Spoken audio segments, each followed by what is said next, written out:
Hi, I'm Tim Stein, and in this video I want to talk about rhythm. What do I mean by rhythm? Well, rhythm largely is the pulse of the piece of music that you're playing. What is precise rhythm and what's unprecise rhythm? Well, often you hear people play unrhythmically.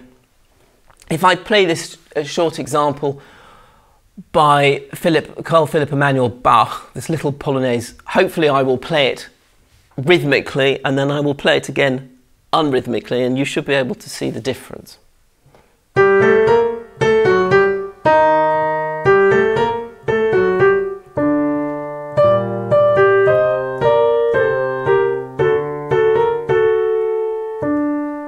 Okay, and now I'm going to play it as unrhythmically as I can.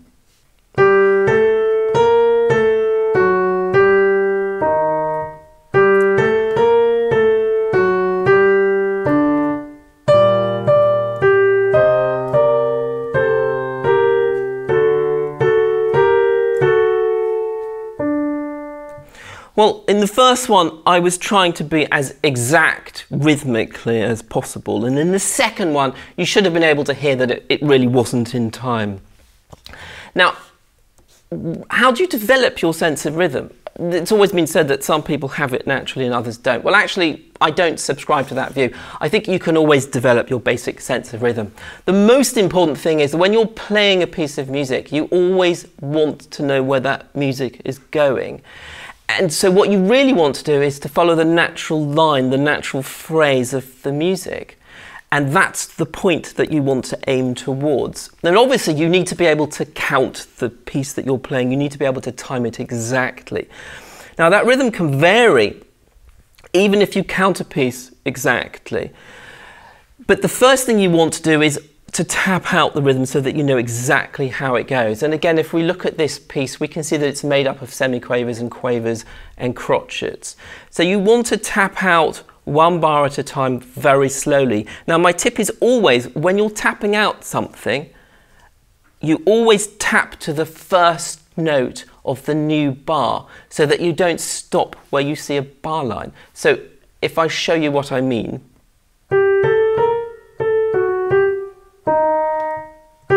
and you aim for the G, that's the G, the first note of the next bar. And then if you start at the beginning of the second bar and then aim for the first note or the first beat of the third bar,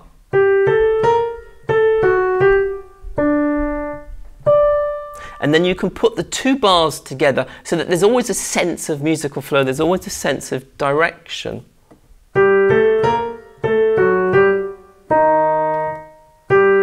To the first note of the second bar, and then you can go back to the beginning, and then you can aim for the third note of the third bar, and so on. But you want to tap it out, as I said, to start with. And I've mentioned before in previous videos that counting out 1 and 2 and can sometimes be a bit clumsy. So it's useful to be able to count out in terms of tars and tees. And in this case, you've got tick-a-tee, tar, tick-a-tee, tick-a-tee, tar, and you should be able to hear where the music wants to go. So when you play it together, tick-a-tee, tick-a-tee, tar, tick-a-tee, tick-a-tee, tar, and so on. And you want to make accents where it feels as if there's a natural accent. So if you've got 3 beats in a bar, generally speaking, the first beats are the important beats. If you've got 4 beats in the bar, the first beat is the important beat and the third beat wants to have a slight accent. If you've got 2 beats in a bar, the first beat is the important beat and the second beat is a softer accent. So by tapping out your pieces, by having a sense of the musical direction, you can improve your rhythmical sense. The same thing can be applied if you're practicing a scale. There's always a sense of where those notes want to go. So if you play a scale, let's take D major for example.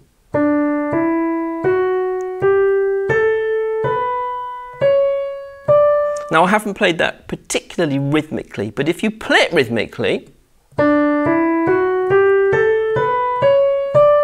it sounds better. So you can always break up your scale passages into what I call rhythmic units. So again, if I take that scale again and I make it into a 2-octave scale and I concentrate on rhythmic groups of 4s, 1, 2, 3, 4, 1, 2, 3, 4, 1, 2, 3, 4, 1, 2, 3, 4, 1, and I continue in that fashion, the scale then becomes much tighter rhythmically and flows far better. And those basic ideas are the things that you really want to apply to any piece you play. Any piece of music that doesn't have a sense of direction is really not rhythmic. So it's, in summary, it's a question of where you place the accents, where the phrase starts, where the phrase stops. I hope that those tips help in any of the music that you play and that you'll become more rhythmic as a result.